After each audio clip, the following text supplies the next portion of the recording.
The locals warned me about the midnight stalker, but I didn't listen. Now I'm running for my life and it won't stop following me. I've always been a night owl. There's something about the quiet streets, the soft glow of streetlights, and the occasional rustle of nocturnal critters that just puts me at ease.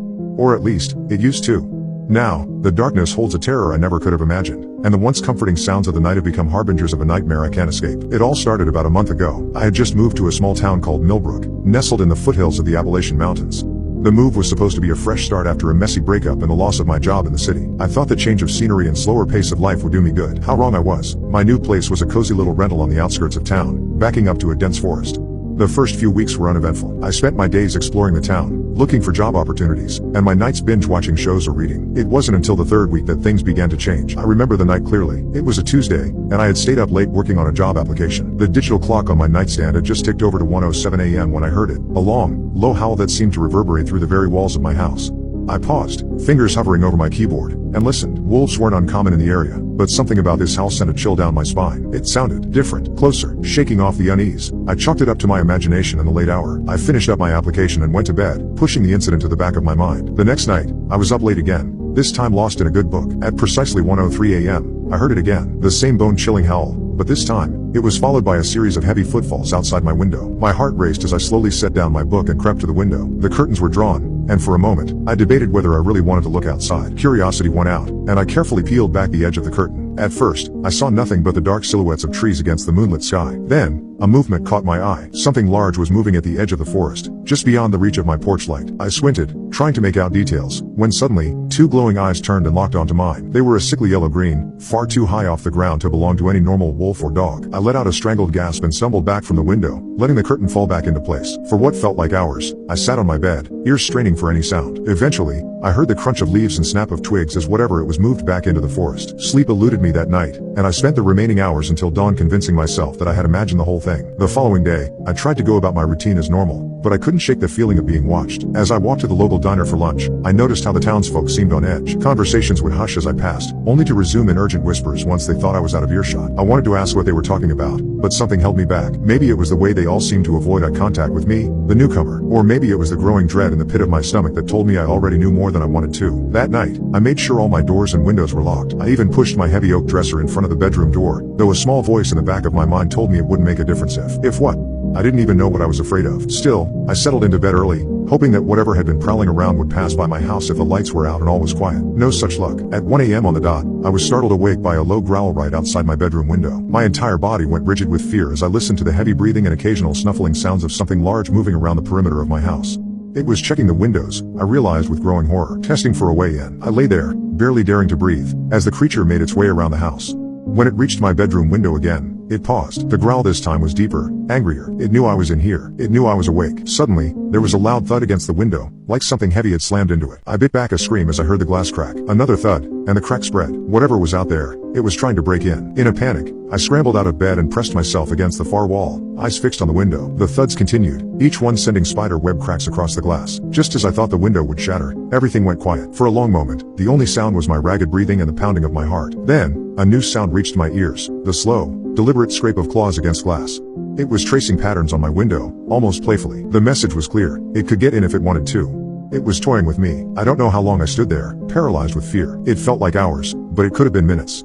Eventually, I heard the creature move away, its heavy footsteps fading into the forest. Only then did I allow myself to collapse to the floor, shaking uncontrollably. When dawn finally broke, I cautiously approached the window. The glass was indeed cracked, with long scratch marks etched into its surface. But what made my blood run cold were the patterns I could make out in the scratches. Crude, wolfish faces with gleaming eyes and gaping maws full of sharp teeth. I spent the next day in a daze, jumping at every sound and shadow. I wanted to talk to someone, anyone, about what was happening, but every time I tried, the words stuck in my throat. The few times I managed to broach the subject of strange noises at night, I was met with averted gazes and hasty changes of subject. It was clear that the townsfolk knew something, but for whatever reason, they weren't willing to discuss it with an outsider. That night, I didn't even try to sleep. I sat in my living room, all the lights on, a kitchen knife clutched in my trembling hands.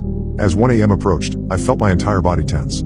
The seconds ticked by, each one stretching into an eternity. 1 a.m. came and went. Nothing happened. No howl, no growl, no scratching. For a brief moment, I allowed myself to hope that maybe, just maybe, it was over. Then my phone rang. The shrill sound cut through the silence like a knife, causing me to jump and nearly drop my own blade. With shaking hands, I picked up the phone. The caller ID showed an unknown number. Hello? I answered, my voice barely above a whisper. At first, there was only silence on the other end. Then, a low, guttural sound that might have been a chuckle came through the speaker. It was followed by heavy breathing and what sounded like sniffing, as if the caller was trying to catch my scent through the phone. "Who is this?" I demanded, trying to keep the tremor out of my voice. The breathing stopped abruptly. For a moment, I thought the call had been disconnected. Then, a voice spoke. It was unlike anything I'd ever heard before, deep and raspy, with an inhuman quality that sent shivers down my spine. Soon, it growled. Just that one word, but it was enough to make my blood run cold. The line went dead. I sat there, staring at my phone in horror. It couldn't be. There was no way that thing could use a phone, right? But deep down, I knew, whatever was stalking me, it wasn't just some animal. It was something far worse. The next day, I decided I couldn't stay in the house anymore. I packed a bag and headed into town, intending to check into the small motel I'd seen on Main Street. As I walked, I couldn't shake the feeling of being watched. Every rustle of leaves, every snapping twig made me flinch. I was so on edge that when someone called out to me, I nearly jumped out of my skin. Turning, I saw an old man sitting on the porch of a weathered house. He beckoned me over with a gnarled hand. "You're the newcomer, ain't ya?" he asked as I approached cautiously. "The one who moved into old Mabel's place out by the woods?" I nodded, not trusting my voice. The old man's eyes narrowed. "You've seen it, haven't you?" "The Midnight Stalker." My breath caught in my throat. The what?" He leaned forward in his rocking chair, his voice dropping to a whisper. "The Midnight Stalker. Been haunting these parts for nigh on 100 years, if the stories are to be believed. Comes out after dark, hunting for prey. But it ain't just any prey it's after. No, sir, it's got a taste for newcomers." I felt the blood drain from my face. What is it?" The old man shook his head. "Ain't rightly sure. Some say it's a werewolf, others reckon it's something older, something that was here long before us. All we know is it comes for those who don't belong, those who disturb its territory." "Why hasn't anyone done anything about it?" I asked, my voice rising in panic. "Why didn't anyone warn me?" A look of shame crossed the old man's face. "We've tried. Lord knows we've tried, but nothing seems to stop it. As for warning folks, well, most don't believe until it's too late, and those who do believe, they leave, fast as they can. The ones who stay." He trailed off, his eyes growing distant. "What about the ones who stay?" I pressed. He looked at me, his roomy eyes filled with a mixture of pity and fear. "They don't stay long." I stumbled back, my mind reeling. I have to go.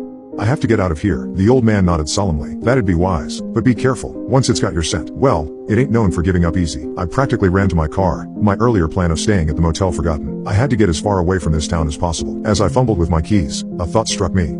"Wait." I called out to the old man, who was still watching me from his porch. "How do you know all this? How have you survived?" A sad smile crossed his weathered face. "I was like you once. A newcomer, but I found a way to appease it. Every month, when the moon is full, I leave an offering at the edge of the woods.